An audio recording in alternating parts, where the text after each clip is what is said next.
Hello everyone. आज हम chapter 16 light का जो चैप्टर हमारा बच गया था जो पोर्शन, तो हम पार्ट 2 में करेंगे। इस चैप्टर को आज हम पूरा कवर करेंगे। तो अब इसमें सबसे पहले आपको पता होगा सनलाइट, क्या ये हमें वाइट कलर की, सिर्फ वाइट कलर की होती है या फिर नहीं। तो जैसा आपको पता है कि डिस्पर्जन होता है लाइट का और स्कैटरिंग, दोनों इसके फिनोमिनन होते हैं। एक्चुअल में जो वाइट लाइट होती है it is composed of 7 colours, जो कि कलर्स होते हैं विबग्योर, यानी कि violet, indigo, blue, green, yellow, orange, red. अब इसके बाद हम आई का स्ट्रक्चर देखेंगे कि आई में होता क्या है। आई की जो शेप होती है वो रफली स्फेरिकल होती है और इसका जो फ्रंट पार्ट होता है ये ट्रांसपेरेंट होता है, इसे हम कॉर्निया बोलते हैं। और आई की आउटर प्रोटेक्शन जो होती है वो हार्ड होती है कि आपको वो किसी भी एक्सीडेंट से बचा सके, क्योंकि जो आई होता है एक बहुत ही सेंसिटिव पार्ट होता है, इसलिए नेचर ने इसे ये कवरिंग भी दी हुई है। जैसा आप अपनी बॉडी में देख सकते हैं, यहाँ पर आपको कवरिंग दिख जाती है बाहर ही। अब फिर जब हम आई के स्ट्रक्चर को देखते हैं अंदर, तो सबसे पहले ये ट्रांसपेरेंट पार्ट होता है कॉर्निया। उसके बाद यहाँ पर होता है आइरिस, और आइरिस के बीच में ये जो खाली स्पेस होता है इसे हम बोलते हैं प्यूपिल। फिर लेंस होता है, ये सिलियरी मसल्स होती हैं, ये रेटिना और ऑप्टिक नर्व। रेटिना को हम स्क्रीन भी बोलते हैं। स्क्रीन इसलिए बोलते हैं कि जब कोई भी रे आती है उसकी इमेज जो बनती है वो हमारे रेटिना पर बनती है, इसलिए हम इसे स्क्रीन भी बोलते हैं। आइरिस जो होता है बेसिकली ये प्यूपिल का साइज कंट्रोल करता है और कलर देता है, कलर प्रोवाइड करता है आइज को। जैसे कि जब हम कहते हैं कि उसकी आइज ब्लू हैं या ब्राउन है, तो जनरली हम आइरिस के कलर को ही रेफर करते हैं। ये जो बीच में खाली स्पेस होता है इसके साइज यानी कि प्यूपिल को ये कंट्रोल करता है, यानी कि अमाउंट ऑफ लाइट कि कितनी ज़्यादा लाइट एंटर कर रही है। सपोज मैं डार्क रूम में हूँ जहाँ पर अंधेरा है, तो ज़्यादा अमाउंट ऑफ लाइट एंटर करनी चाहिए ताकि विजिबिलिटी ज़्यादा हो। तो उसके लिए क्या होता है, आइरिस प्यूपिल के साइज को बड़ा कर देता है ताकि ज़्यादा लाइट एंटर कर सके। सपोज मैं किसी ब्राइट रूम में हूँ या किसी ब्राइट जगह पर हूँ, बाहर हूँ, सनलाइट है काफ़ी तेज़, तो ये कम अमाउंट ऑफ लाइट एंटर करे, क्योंकि ज़्यादा या कम अगर स्पेसिफिक अमाउंट से ज़्यादा या कम होगा तो उससे हमारी आई डैमेज हो सकती है। तो ब्राइट अगर हम किसी जगह पे हैं तो कम अमाउंट ऑफ लाइट एंटर करे, इसके लिए ये प्यूपिल का साइज छोटा हो जाता है ताकि जो लाइट एंटर करे वो उसकी अमाउंट कम हो जाए। इसके बाद लेंस का काम होता है, जो रेज आ रही होती हैं ये इन्हें कन्वर्ज करता है ताकि इमेज फॉर्म हो सके। सिलियरी मसल्स इस लेंस के साइज को कंट्रोल करती हैं, क्योंकि हमें पास का भी देखना होता है और दूर का भी देखना होता है, तो उसके अकॉर्डिंग इस लेंस को एडजस्ट होना पड़ता है, जो कि सिलियरी मसल्स एडजस्ट करती हैं। ऑप्टिक नर्व, यहाँ पर जब इमेज बनती है तो यहाँ से सिग्नल्स ब्रेन के पास जाते हैं, फिर हम किसी भी चीज़ को देख पाते हैं, क्योंकि जो हम देखते हैं वो एक्चुअल इमेज हमारा ब्रेन इंटरप्रेट करता है।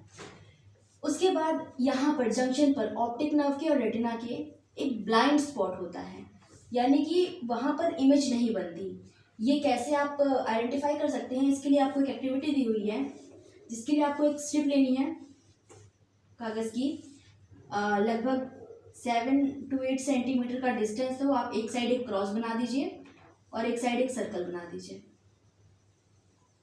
फिर आप अपनी लेफ्ट आई को क्लोज कर लीजिए और इस पेपर को पास लेकर आइए। तो आप देखेंगे कि एक पॉइंट के बाद जो ये सर्कल है ये गायब हो जाएगा। और सेम अगर आप राइट आई को क्लोज करके इसे आगे करेंगे तो एक पॉइंट के बाद ये जो क्रॉस है ये गायब हो जाएगा। तो ये एक्टिविटी थी दिखाने के लिए कि एक ब्लाइंड स्पॉट होता है जहाँ पर इमेज नहीं बनती है, तो हम कुछ भी नहीं देख सकते।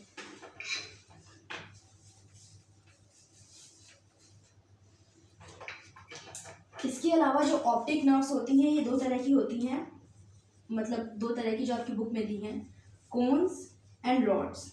जो कोन्स होते हैं ये सेंसिटिव होते हैं ब्राइट लाइट के प्रति, यानी कि ब्राइट लाइट से सेंसिटिव होते हैं, they are sensitive to bright light. इस वजह से ये कलर्स को डिस्टिंग्विश करने में हेल्प करते हैं।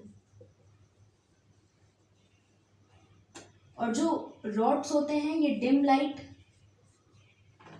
से सेंसिटिव होते हैं, और इसीलिए इसमें सिर्फ हमारी विजिबिलिटी को होता है कि विजिबिलिटी हो जाए, हम देख सकें, और ब्राइट लाइट में हम कलर्स डिस्टिंग्विश कर सकें उसके लिए कौन से होते हैं?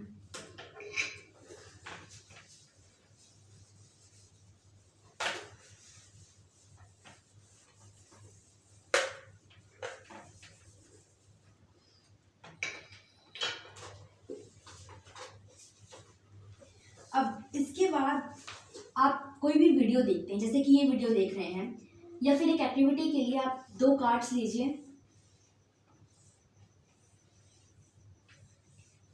इसके एक साइड पे एक केज ड्रॉ कर दीजिए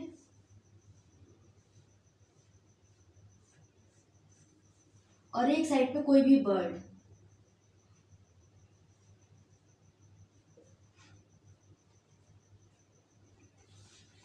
अब क्या करिए, ये कार्ड है, सपोज ये दोनों 2 कार्ड्स हैं, इस साइड इसके केज हो और इस साइड जो है वो बर्ड की इमेज हो, इसे ऐसे करके और यहाँ पर होल्स कर दीजिए और इसे थ्रेड के थ्रू बांध दीजिए। फिर इसे आप रोटेट करिए जल्दी जल्दी, तो आप देखेंगे आपको ऐसा लगेगा कि जो ये बर्ड है ये केज के अंदर है। ऐसा क्यों होता है? ऐसा इसलिए होता है कि जब हम कोई भी इमेज देखते हैं तो वो तुरंत हमारे दिमाग से वो क्लियर नहीं होती। It persist for about 1/16 of a second, यानी कि एक सेकेंड कितना होता है, उसके 16 पार्ट्स कर दीजिए इक्वल। तो उनमें से जो एक पार्ट होता है उतने टाइम के लिए इमेज एक परसिस्ट करती है हमारे माइंड में। तो अब जब ये बहुत फास्ट मूवमेंट होती है तो क्या होता है, ये इमेज हमारे दिमाग हमारे माइंड में ऑलरेडी रहती है, रिमूव नहीं हो पाती है, इतने में ही ये इमेज और आ जाती है।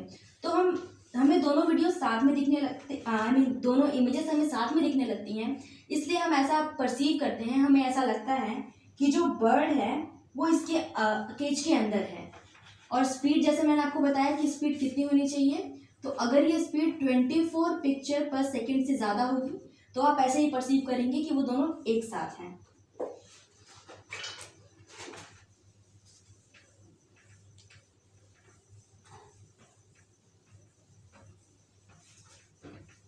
जैसा मैंने आपको बताया कि आई एक सेंसिटिव पार्ट होता है, तो नेचर ने ऑलरेडी इसे प्रोटेक्शन दे रखी है। जैसे कि अननेसेसरली या फिर अचानक से आप देखेंगे आपके आंखों के सामने कुछ भी आता है तो आपकी आईलेट्स अपने आप तुरंत बंद हो जाती हैं। और एक नॉर्मल ह्यूमन आई का जो नियर पॉइंट होता है वो होता है 25 सेंटीमीटर्स और फार पॉइंट होता है इन्फिनिटी। नियर पॉइंट यानी कि कितने क्लोज से आप देख सकते हैं। अब ऐसा नहीं कि 25 सेंटीमीटर से अगर वो मैं 20 सेंटीमीटर पे रख दूँ तो आपको दिखेगा नहीं, आपको दिखेगा तो भी, लेकिन आपकी आई में स्ट्रेन होने लगेगा, आपकी सिलेरी मसल्स को ज़्यादा कॉन्ट्रैक्ट या रिलैक्स करना पड़ता है, इसी वजह से आपकी आई में स्ट्रेन होने लगता है।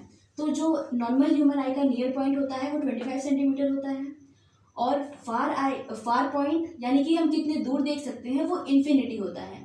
इन्फिनिटी इसलिए क्योंकि हम स्टार्स, सन, मून इन सबको देख सकते हैं जो हमसे काफ़ी ज़्यादा डिस्टेंस पर हैं, तो फार पॉइंट जो होता है वो इन्फिनिटी होता है। लेकिन कई बार डिफेक्ट्स आने की वजह से कई बार लोग पास का नहीं देख पाते, कई बार लोग दूर का नहीं देख पाते और कई बार लोग दोनों नहीं देख पाते हैं। इसके अलावा एक और डिफेक्ट होता है जिसमें जो आई लेंस होता है वो फॉगी हो जाता है या फिर क्लाउडी हो जाता है, तो उससे जो आपका विजन होता है वो खराब हो जाता है, इसे हम बोलते हैं कैटरैक्ट। आज टेक्नोलॉजी से ये भी पॉसिबल है कि हम इसे भी ठीक कर सकते हैं। इसमें इस लेंस को हटा देते हैं और एक नया आर्टिफिशियल लेंस आपकी आंखों में डाल दिया जाता है जिससे आपका विजन क्लियर हो जाता है। टेक्नोलॉजी ने इस प्रोसेस को फास्ट और ज़्यादा सेफ बना दिया है। इसके बाद है केयर ऑफ द आइज, कि आपको अपनी आंखों का ध्यान रखने के लिए क्या क्या करना चाहिए। सबसे पहला पॉइंट है स्पेक्टिकल्स, यानी कि जैसे कि हो सकता है आपको पास का नहीं दिखता हो या फिर दूर का नहीं दिखता हो, तो उसके लिए आपको डॉक्टर को कंसल्ट करना चाहिए। और अगर ऑलरेडी आपको एडवाइस कर रखा है तो आपको स्पेक्टिकल्स जो है वो यूज़ करने चाहिए। उसके अलावा लाइट, अगर बहुत ज़्यादा लाइट है तो भी आपके रेटिना को डैमेज हो सकता है और बहुत कम लाइट है तो आपकी आंखों पर स्ट्रेन पड़ता है। इसीलिए आप जब भी पढ़ाई करें या कुछ भी काम करें तो सफिशिएंट अमाउंट ऑफ लाइट होना बहुत ज़रूरी है, बहुत ज़्यादा भी नहीं होनी चाहिए और बहुत कम भी नहीं होना चाहिए। और एक और पॉइंट, जैसे कि आप लेज़र लाइट वगैरह होती हैं या टॉर्च, तो उन्हें डायरेक्ट आपको आइस पर नहीं देखना, आइस पर नहीं मारना चाहिए, उससे आपका रेटिना डैमेज हो सकता है।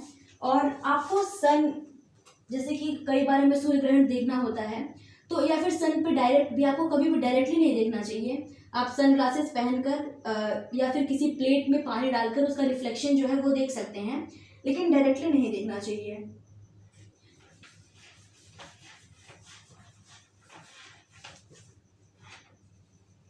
इसके बाद है do not rub your eyes. कई बार होता है ना कि हमारी आंखों में कुछ चला जाता है, कोई डस्ट पार्टिकल, तो हम आंखों को रब करने लगते हैं, तो आइज़ को रब नहीं करना चाहिए। इसके लिए आप कोल्ड वाटर से वॉश कर लीजिए अपनी आइज़ को। और इसके अलावा हमेशा जो आप रीडिंग करते हैं वो आपको एक नॉर्मल डिस्टेंस पे करनी चाहिए। ऐसे नहीं कि आप बहुत ज़्यादा पास रख के पढ़ रहे हैं, या फिर ऐसा भी नहीं कि आप बहुत ज़्यादा दूर रख के पढ़ रहे हैं, इससे आपकी आपकी आइज़ के लिए अच्छा नहीं होता है। इसके बाद लास्ट टॉपिक है इस चैप्टर का, जो विजुअली इम्पेयर्ड लोग होते हैं, यानी कि जिनकी आंखें नहीं काम कर रही, जो नहीं देख सकते। आज के टाइम पे उनके लिए अलग अलग कंप्यूटर्स भी आ गए हैं, और ब्रेल मेथड होता है जो वो यूज़ करते हैं पढ़ने के लिए। उसमें क्या होता है कि पेपर पर कुछ जो हमें लेटर्स बनाने होते हैं वो हम एक साइड से उसे प्रेस कर देते हैं, तो वो दूसरी साइड से थोड़ा उभर जाता है, तो उसे आप टच करके फील कर सकते हैं, उसे हम बोलते हैं ब्रेल सिस्टम। और यही यूज़ होता है विजुअली इम्पेयर्ड लोगों के लिए। और इनका इनके अलग सिंबल्स होते हैं, जैसे कि एग्जांपल के मैं दिखाती हूँ।